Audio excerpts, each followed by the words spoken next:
هذه قيمة الصداقة وقريد قريد الشيء حجي نباتي وقريد الشيء لا وسمى يقال لك المشيب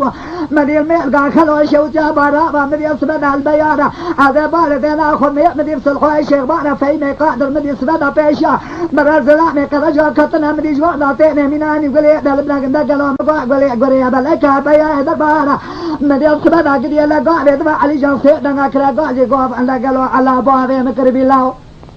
ایران مقاط دست قبابه جکرنا شاپی یلاوی رو دکوزی که بسینا ایران مقاط چند زلامه بکوشی حیفا اینا بسینا فانا نیجا لو حبیرو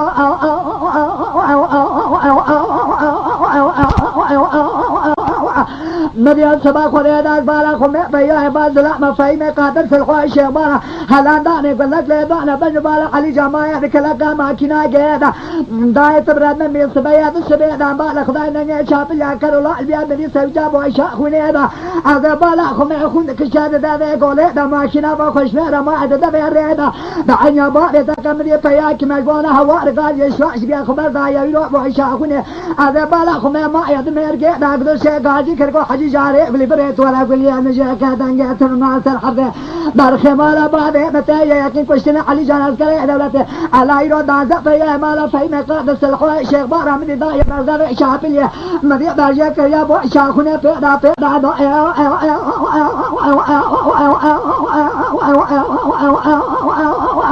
مدي سبا خدای داد گو مدي سبا دایرو باجيك يا بو شاخونه بدا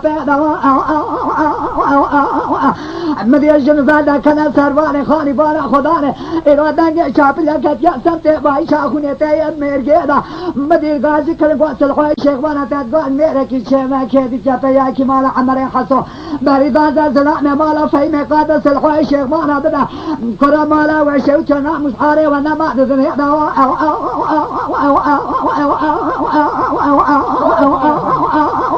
أذهب بالكم يا با حربات أنا قلنا سلخوي شيخ وانا في مقادر فقال أنا زبيسي أقول الودينا ألو بلا من يأسب دربك كذا يرجع تقول مخالفة بدرب أجل الفيسير على هذا هذا بعد ذلك كوزي كابي فاشميري بكبر ما تدبر مدي حاجي جاري باكري دقو دقل شلا دقل المساج ينادي علي جابشو كيبران بالا خدا حفام ناعي كشتنا ميلا الله هذا بالا خمي مدي ساقا جزم ما تدبر بريني يدخوني هذا من يمشي كير لو على هذا من الشوكة سعيد ما يدخل ساق مشيرة لو هذا من مقند دمو ما أشخل كيرة أيلو الله هذا بابا دواء باجير بركون ما لقمر خسود من فرما شاقة قونا غمير على حاكم أبو الساتر دعزة بكرم خيل خيل يا جماعة دعالنا أيلي ضايع مقو خيل يا رجل ضايع